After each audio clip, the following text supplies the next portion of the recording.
रात के 3:17 बजे थे। शहर पूरी तरह खामोश था। हर तरफ सन्नाटा फैला हुआ था, लेकिन एक घर में अभी भी नींद नहीं थी। समीर अपने बिस्तर पर लेटा मोबाइल चला रहा था। तभी अचानक उसका फोन वाइब्रेट हुआ। स्क्रीन पर लिखा था अननोन नंबर। समीर ने हल्की झंझलाहट के साथ कॉल उठाई और कहा, कौन है इतनी रात को?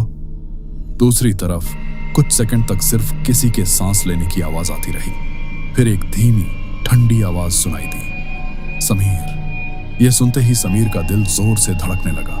आवाज फिर आई, तुम्हें याद है मुझे? समीर घबरा गया और तुरंत कॉल काट दी। उसके हाथ कांप रहे थे। कुछ ही सेकंड बाद उसके फोन पर एक मैसेज आया, मैं वापस आ गई हूं।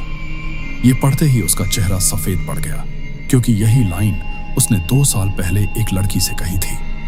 2 साल पहले समीर, राहुल और विक्रम कॉलेज के सबसे शरारती लड़के थे। एक दिन उन्होंने एक सीधी सादी लड़की रिया को डराने का प्लान बनाया। उन्होंने उसे झूठ बोलकर एक पुराने सुनसान बंगले में बुलाया और अंदर बंद कर दिया। जैसे ही दरवाजा बंद हुआ, रिया घबरा गई और जोर जोर से चिल्लाने लगी, समीर प्लीज दरवाजा खोलो। लेकिन बाहर खड़ा समीर हंस रहा था और कह रहा था, डर मत, ये सिर्फ मजाक है। रिया पूरी रात रोती रही, दरवाजे पर हाथ मारती रही और मदद के लिए चिल्लाती रही, लेकिन किसी ने उसकी बात नहीं सुनी। धीरे धीरे उसकी आवाज कमजोर पड़ गई और सुबह जब दरवाजा खोला गया तो रिया जमीन पर पड़ी थी। उसकी आंखें खुली थीं, लेकिन वह मर चुकी थी। डॉक्टर ने कहा कि उसे गहरा सदमा लगा और हार्ट फेल हो गया। समीर ने अपने दोस्तों से कहा कि किसी को सच मत बताना, वरना सब फंस जाएंगे, और मामला वहीं खत्म हो गया। वर्तमान में समीर का फोन फिर बजा। इस बार उसने डरते हुए कॉल उठाई। यह एक वीडियो कॉल थी। स्क्रीन धीरे धीरे साफ हुई और एक अंधेरा कमरा दिखाई दिया। उस कमरे के बीच में रिया खड़ी थी। उसकी गर्दन टेढ़ी थी, आंखें पूरी तरह काली थीं और उसके कपड़े गीले थे, जैसे वह मिट्टी से बाहर निकली हो। समीर जोर से चिल्लाया, यह सच नहीं हो सकता।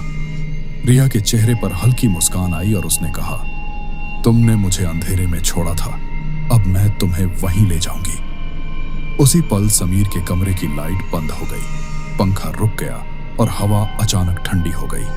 उसका फोन अपने आप स्पीकर पर चला गया और उसी आवाज ने कहा, दरवाजा खोलो। समीर ने डरते हुए मना कर दिया, लेकिन दरवाजा अपने आप धीरे धीरे खुलने लगा। बाहर गहरा अंधेरा था, लेकिन फर्श पर गीले पैरों के निशान बनते हुए अंदर आ रहे थे। समीर पीछे हटने लगा, उसकी सांसें तेज हो गईं। तभी उसके पीछे से आवाज आई, समीर। वह धीरे धीरे मुड़ा और देखा कि रिया उसके बिल्कुल पीछे खड़ी थी। समीर भागने की कोशिश करता है, लेकिन उसके पैर हिलते नहीं। रिया ने अपना हाथ उसके गले पर रखा और उसे धीरे धीरे हवा में उठा लिया। समीर की आंखें डर से फैल गईं और उसकी सांस रुकने लगी। रिया उसकी आंखों में देखते हुए बोली, तुमने मुझे पूरी रात चीखने दिया, आज तुम्हारी बारी है। समीर चिल्लाना चाहता था, लेकिन उसके मुंह से आवाज नहीं निकल रही थी। उसका फोन जमीन पर गिर गया और वीडियो कॉल अब भी चालू थी।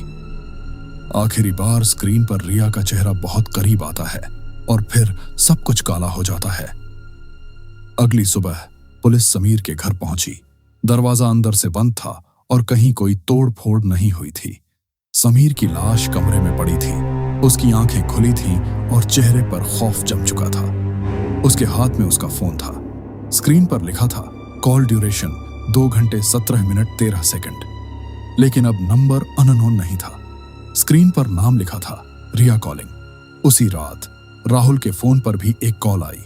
स्क्रीन पर वही नाम चमक रहा था, रिया कॉलिंग, और फोन उठाते ही एक ठंडी आवाज सुनाई दी, बदला अभी पूरा नहीं हुआ।